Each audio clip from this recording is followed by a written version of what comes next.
Hi everyone, I'm here today with Amy Crawford. Amy is a Senior Director of Market Strategy for Business Risk Management at LexisNexis Risk Solutions. She focuses on helping organizations better understand, verify, and assess business and business-related identities through data-driven solutions spanning business identity, fraud, credit risk, and decisioning. A seasoned market and product strategist, Amy brings more than a decade of experience translating complex risk signals into practical, defensible decisions for customers. She's known for connecting identity, behavior, and data science into cohesive market narratives that drive both growth and risk reduction. Her work consistently bridges strategy and execution, aligning product, engineering, sales, and customer needs to solve real-world problems in business onboarding, fraud prevention, and credit decisioning. She lives in New York's Hudson Valley with her partner Jackie, and her hobbies include making music, bicycling in the country, mindfulness meditation, and hopefully expanding her family by adopting a dog next year. Welcome, Amy. Thank you, Francesca. Happy to be here. Thank you. And we've interviewed you before about inclusion and identity, and you spoke really clearly and passionately about the importance of inclusion in the identity industry. And I'm going to link that episode in the YouTube description. And it's also great background on your career so far, and touches on some of the topics that we'll go into a bit more today. And one phrase that you used that really stayed with me from that interview is an identity is as diverse as those that it describes. So inclusivity is a no-brainer. And today, during Pride Month, we're going to focus specifically on LGBTQ plus inclusion, and how identity systems should reflect the diversity of the people that they serve. So thank you so much for being here today and joining us to discuss this really critical topic for the identity industry. Thank you. It's my pleasure. Thank you so much for the opportunity. I am very passionate about it. I think identity is one of the most powerful systems that we can build because it determines whether someone can access work, banking, healthcare, government services, education, housing, travel, and community. And I would also say safety. So when identity systems don't reflect the complexity of real people's lives, the harm isn't abstract, right? It can show up as exclusion or friction or embarrassment or safety risk or even denial of access to key benefits. Hmm. Yeah, absolutely, absolutely. Um, so from the identity industry perspective, what challenges should we be focused on solving to better support LGBTQ plus inclusion? One of the biggest challenges is that many identity systems are still designed around assumptions that people's names or their gender markers or their documents or their appearance and their life histories are static or binary or perfectly aligned across every single record. And that's not how an identity works. An identity is organic and it changes and it evolves over time. So designing systems that distinguish between what's legally required, what's operationally useful, and what data is unnecessary can be really helpful. So, for example, there are legitimate cases where a legal name is required, but it can also be an interaction where a chosen name is appropriate and, in many cases, more respectful. Health records, education systems, human resources systems at companies, banking onboarding, authentication, and even customer service workflows and interactions. We all have an opportunity to choose to be more intentional about what information is required and what we consider to be useful, because I feel that unintended consequences can be significant. A mismatch between a legal document and a chosen name or a gender marker or even someone's current appearance can create a false fraud signal, or it could cause failed verification. And what that means is denied access to key resources and probably an uncomfortable outing when someone probably would prefer that not happen. So systems that can unintentionally treat life changes or life choices as suspicious behavior is something that we have an opportunity to be very mindful of in this industry. As an example, here in the United States, approximately 22 states, I believe it's 22, provide the X classification on gender for gender on driver's licenses, in addition to M for male or F for female, which is progress. However, that means that 28 states still don't. So systems that can accommodate for that additional designation, that X designation, might end up preventing individuals from accessing important resources, probably at a point of need. Yeah, absolutely. And you touched on some really important points there about being intentional about the data that we collect. And I just want to explore the impact a little bit further. And again, you really touched on some of this, but what impact can those challenges have on individuals, whether it's, as employees, customers, citizens, and then potentially what impact that has on the organizations as well? Mm.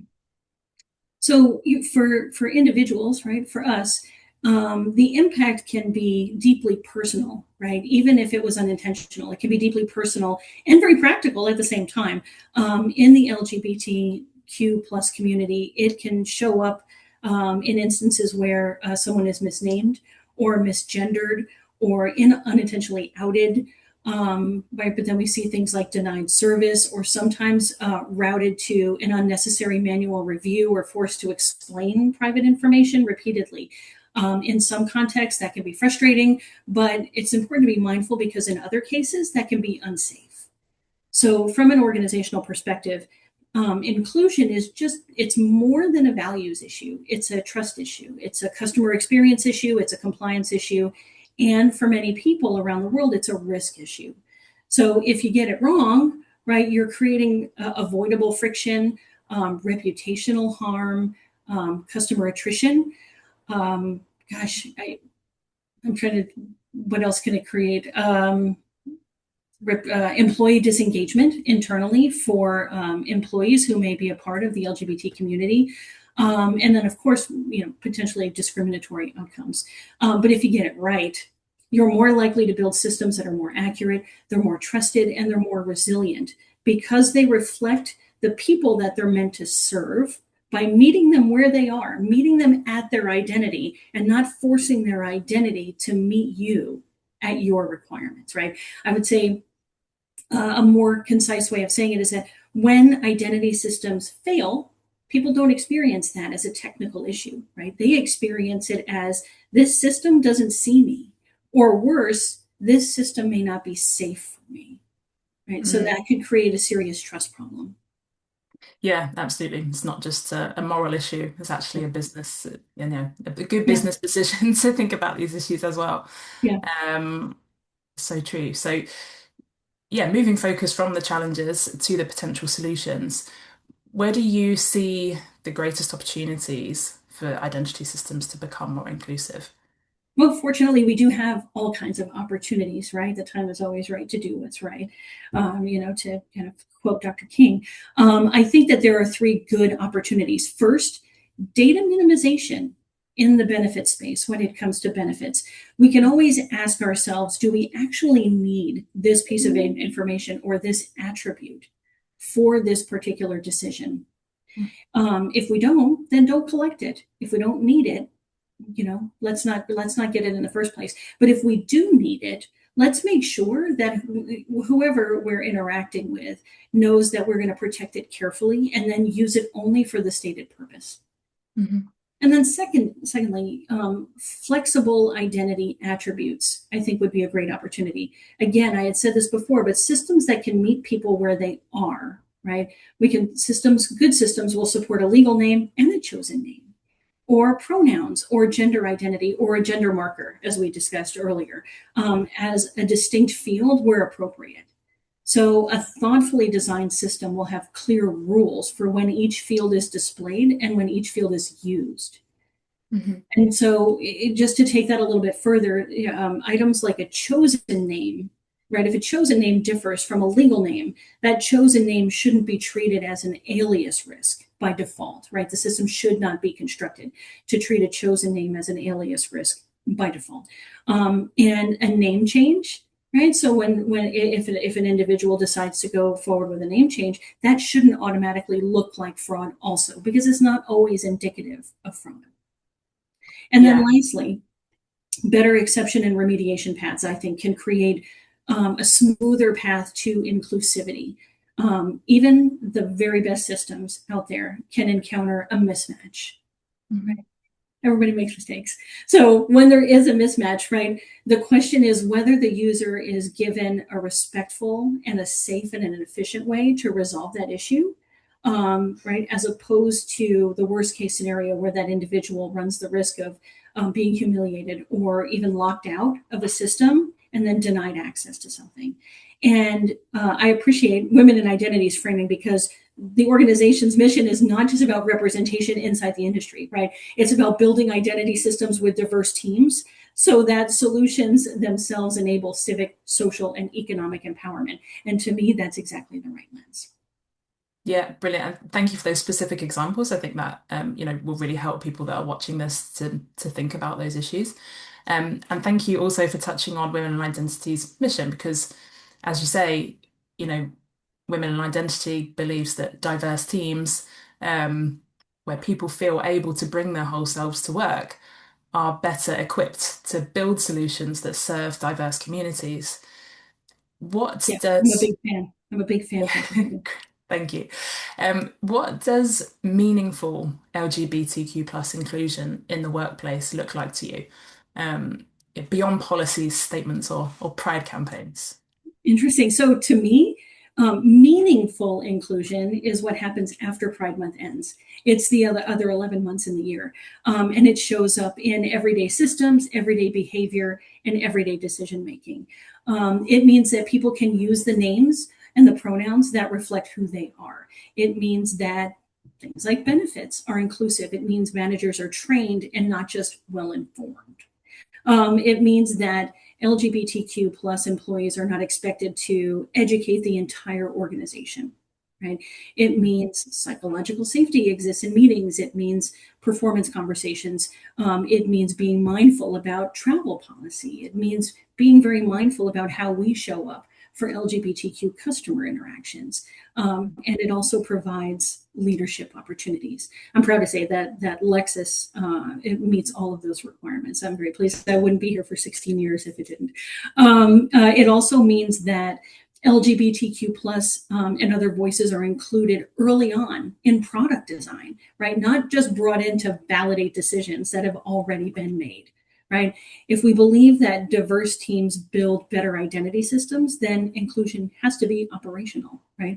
Real inclusion is not just rainbow branding every month in June. It's not just about changing your icon on social media or giving out shirts or sponsoring an event. It's about whether people feel safe, whether they feel respected, and whether they feel influential, right? It's whether they count and whether they're seen, even when nobody's watching during those 11 months of the year. Yeah, absolutely. That sounds really, sensible advice for anyone who's listening to this to follow, because I think a lot of organizations will kind of participate in these tick box kind of things and say, yes, we're supporting pride initiatives, but actually, the proof is there. And like you say, you've stayed there for 16 years, so it's it's testament really to what good initiatives can do. Yeah. Um, and if you could make one recommendation to everyone, I suppose this is on an individual level, Mm. working in identity today to help build a more inclusive future, what would it be? Sure. My one single recommendation is when we are designing systems, design for the real world and not just for what's considered to be quote unquote the average user.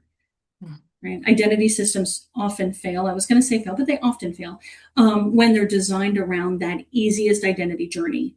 And what does that look like? It looks like someone with stable documentation, access to documentation, for one thing, that documentation being stable, having consistent records, the standard binary gender marker, a long credit history, a permanent address, right? No major life transitions, right? We design for that average person in mind, but many people in the world, they don't necessarily fit that model.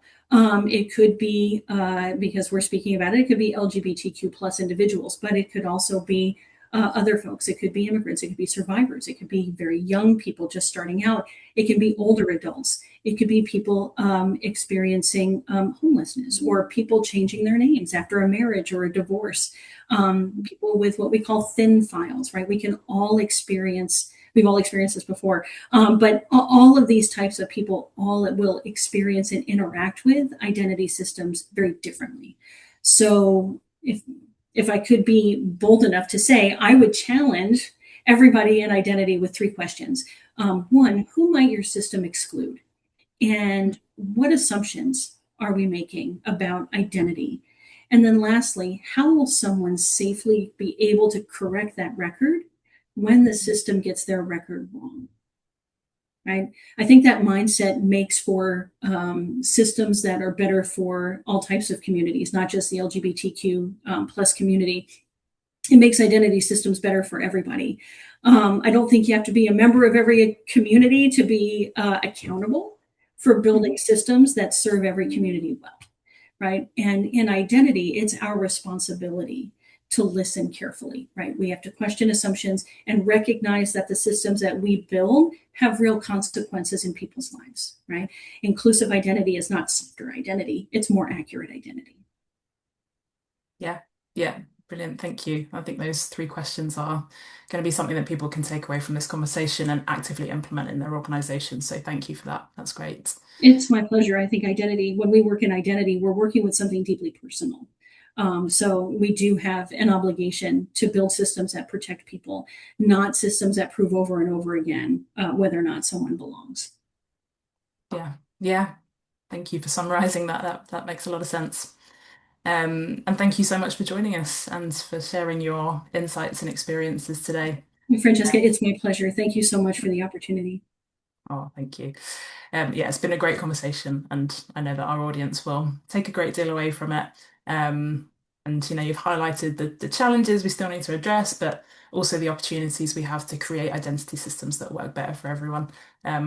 Which, as you know, is core to Women and Identity's mission. And we're really grateful to you and to LexisNexis Risk Solutions for supporting our work. So Well, likewise, thank you for the work. thank you. Thank you again for your time and happy Pride Month. Oh, thank you. Thank you. Happy Pride Month, everybody.